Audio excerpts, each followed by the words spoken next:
We've all witnessed spiritual bypassing, and we've all done it.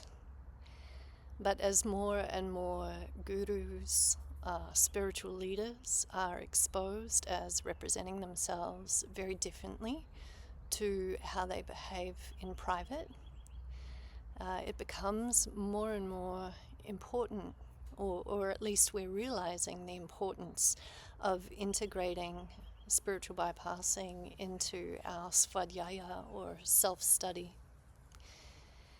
And I think it's important that we do orient around this topic from a place of self-study, because ultimately we don't have any control over other people's behavior, but we do have the capacity to generate within ourselves a model of and a culture towards really authentically living and being what it is that we know to be true. So this is a difficult topic and I'm going to do my best with it.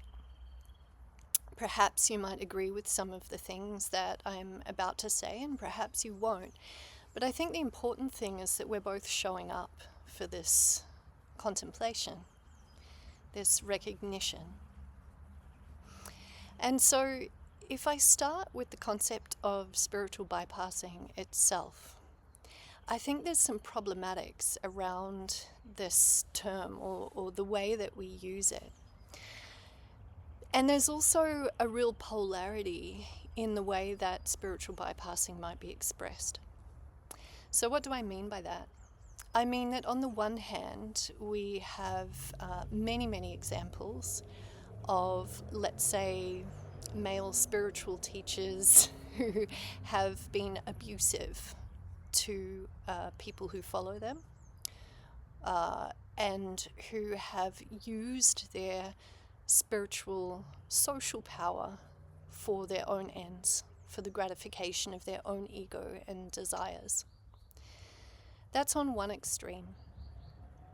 And then on the other polarity, there's this sense that actually spiritual bypassing can in many ways be a very natural self-protective strategy when we're faced with shadow aspects of the world and ourself that we don't really feel ready to confront.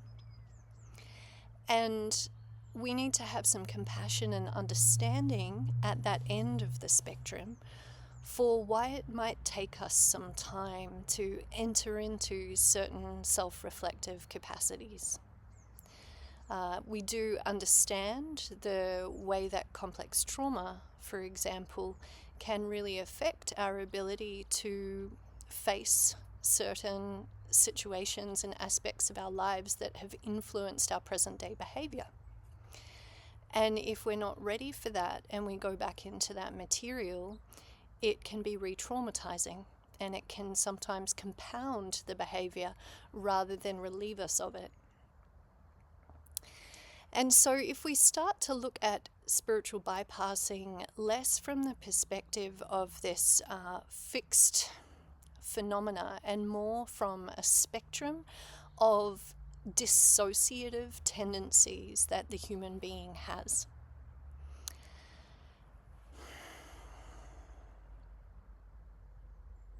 And so how do we actually discern when someone is stepping from a reasonable self-protective capacity, which will eventually emerge in self-reflection and understanding, over the line into a space of blatant disregard for the well-being of others and for the reality of the truth that exists in our shared reality as human beings. And if that person is refusing to look at things that they might otherwise present themselves as being very conscious of, right? So there's this complexity. And I would offer that both ends of that spectrum require a degree of compassion. that whether we're looking at someone who is in a process of unfolding, who will in time move towards greater self-understanding, we can have compassion for that very easily. When we're faced with evil in the world, evil being a word to stand in for behaviors and tendencies which impact people much more tragically and traumatically, there is a reason for us to have compassion for the type of misery that that being is generating for themselves and their community. And they are generating misery for themselves because inevitably, whether before or after death, these things emerge and there is karmic accountability to be had. And so if we can approach this from a place of compassion, of working on our own capacity to be with these unfoldings with consciousness, with sensitivity, but not so much with a black and white attitude of good and bad, because it is possible to hold people accountable whilst also acknowledging that we ourselves have that same capacity to do harm through our lack of consciousness of who we are and how we're operating in the world.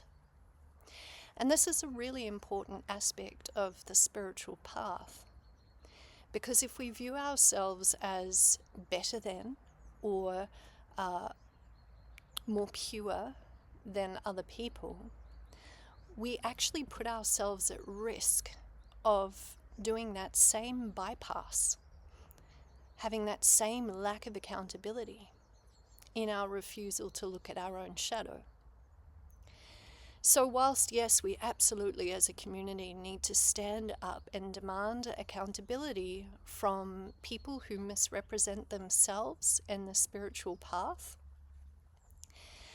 we also can use these experiences of what's going on in the outer world and with other people as a reflective mirror for our own spiritual bypassing, our own tendency to look away from the shadow in ourselves.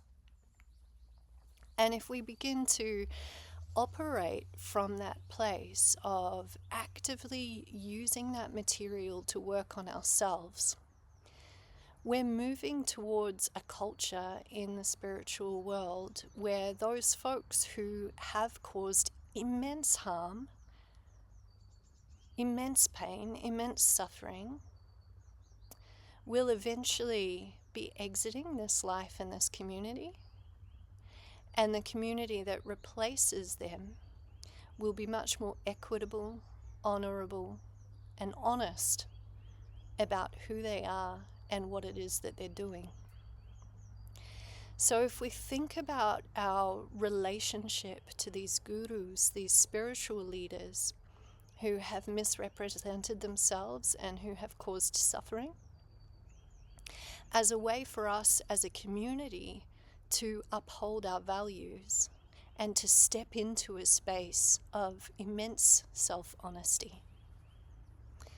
And in this way, the accountability, whilst it does lie with individuals in certain respects, it's an accountability of a full community for us to have such commitment to truth, to our shared beingness, to a solid education around svadhyaya and self-study,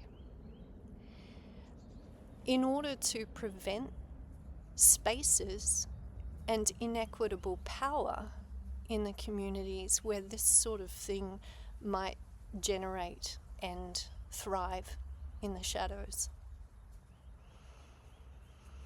And this is taking the approach to this extreme level of spiritual bypassing that is really driven from unity consciousness, but doesn't use unity consciousness to bypass the suffering that has emerged. Because quite often when we look at suffering in the world, trauma and pain, from a false unity consciousness, we can fall into the sense of apathy, or kind of the ethically washing our hands of situations. We might suggest that the teacher should be separated from the teaching. Other things like this that do not ascribe to the accountability of that person, nor of the accountability of the community which has enabled that person to hold such a degree of power. Instead, what we're trying to do is cultivate a true unity consciousness that recognizes this shared accountability whilst simultaneously asking individuals to stand up and be accountable for their actions, and which invites us as individual people on a path of spiritual unfolding to use any of these tragedies in a way that invites further, deeper, more meaningful self-reflection in ourselves, so that we don't become one of those folks who abuse their power.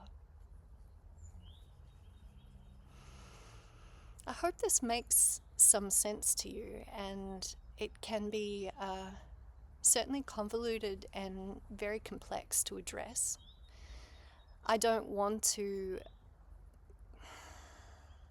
diminish the pain and suffering of folks who have experienced abuse at the hands of some of these teachers.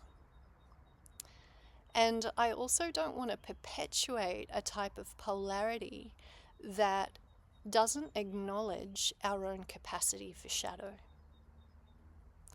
And so I guess what I'm asking you to do, if you would like to take up the invitation, is to hold this paradoxical tension between our shared consciousness as one and the very real human experience that unfolds through an individualized experience of consciousness. The way that we are all expressive of a unity consciousness, but that unity is expressing itself through diversity. And in order to express itself through diversity, there is really individual human experience, and it does really matter. So how do we hold the paradoxical tension between the two? And this is the challenge. To, be in the world but not of the world is a very common expression that tries to point towards this. But it also can, in some folks who perhaps have not really embodied their awakening as fully as they could, it can inspire this sense of a split, right? That I'm kind of going about the process of being human, but I don't really believe it. Yet to be in the world but not of the world, it's a far more integrative holding of the human with the spiritual. And it doesn't create a division between those two, either philosophically or practically. We need to find ways as a community to bring those two things together, and actually it's the paradoxical integration of those two things that's going to prevent situations like this in the future. We can see how the split between the spiritual self and the human self, and the suppression of desire that has come about from that, is very much one of the roots of this abusive behavior. and the way that it is hidden. When we stop hiding, there's nowhere for that shadow to generate more and more energy. It sort of dissipates. When we acknowledge our own capacity for harm, we're actually able to reduce the likelihood of doing that harm. I think for me, whenever I am faced with these situations of reading about another guru who has sexually abused their followers, or the way that spiritual leadership has been used to generate hate and polarity in order to fuel conflict and war, there's an immense degree of grief, anger, fear, anxiety that rises up in me. And those emotions are so uncomfortable. It's very natural for us to want to maybe expel them through directing them outward very strongly. But there's a difference between calling for accountability and just kind of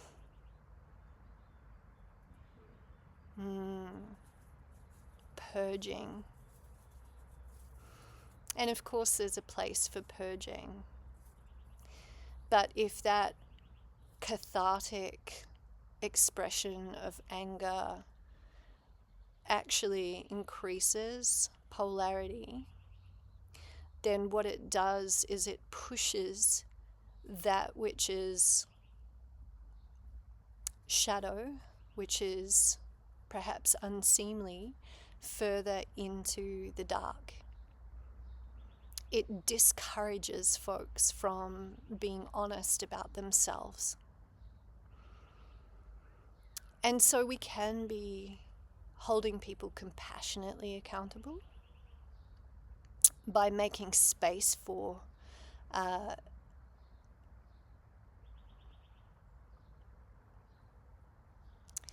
the word I'm looking for is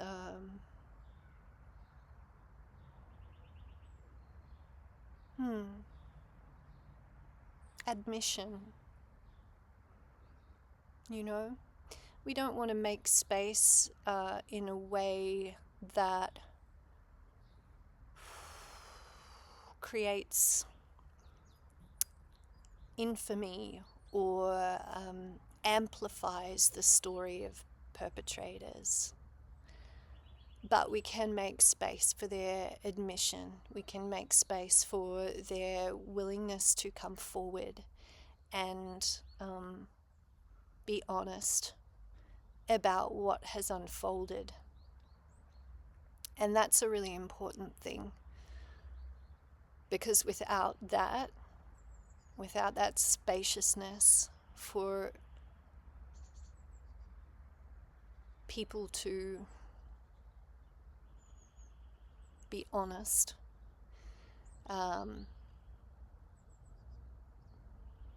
in a way that isn't going to garner further violence, then they are discouraged. Additionally, we need to uphold and prioritize the stories and the experiences of people who have suffered. And we need to make an immense amount of space for that to be acceptable, to tell their story,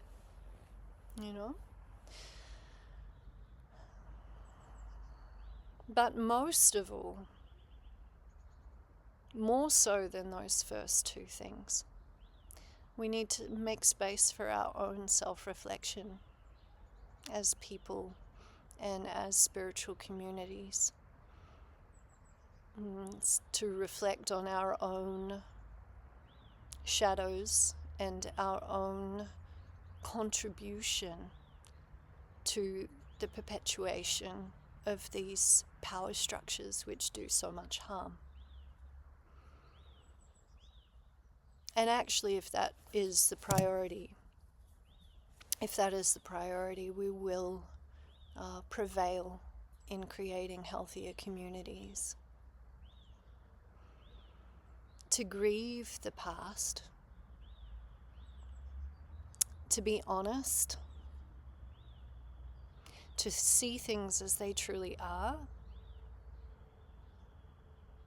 to courageously bring shadow into the light, to compassionately witness the tragedy of being both a victim of that shadow as well as a perpetrator of that shadow, and to recognize the interconnectedness of those two things through our shared beingness in the world. That if we identify as the whole self, we can see in ourself both victim and perpetrator.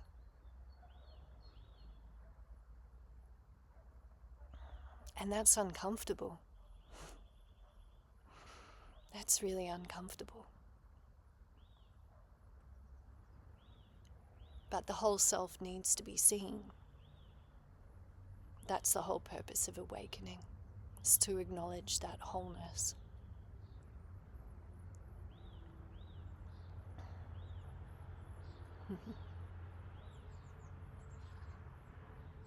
Thanks for spending time. And while I may not have answered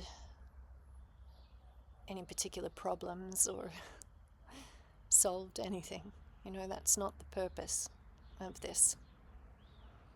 And I think that's also important to remember when we begin to relate to these problematics in spiritual life and spiritual community. A solution doesn't emerge from a fix-it mentality. Solution emerges from an ongoing courage to be with what is real, to not rush from one way of being into another thoughtlessly.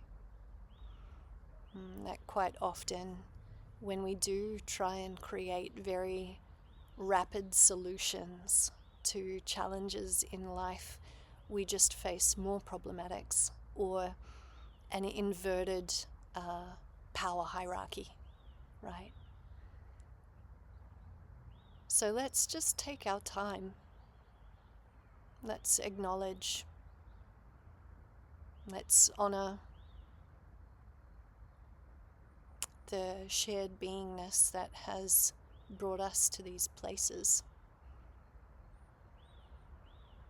And let's use that shared beingness to move forward from these places, rather than becoming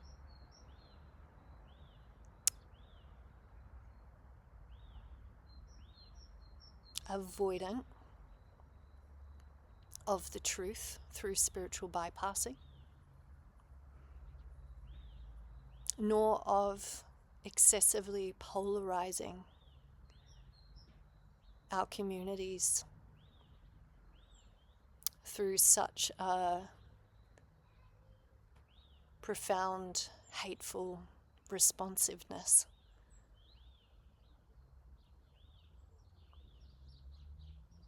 In fact, that's more reactiveness. Responsiveness does feel the emotions, absolutely. To be truly responsive and not reactive, it doesn't mean just being numb and okay with, It's okay to feel the grief and the anger and the pain and the fear. All of those emotions are a part and parcel of our human experience, and they can't be bypassed through spirituality, as much as many forms of spiritual leadership has encouraged that. These situations reveal to us how it doesn't work. So feel the feelings, yes.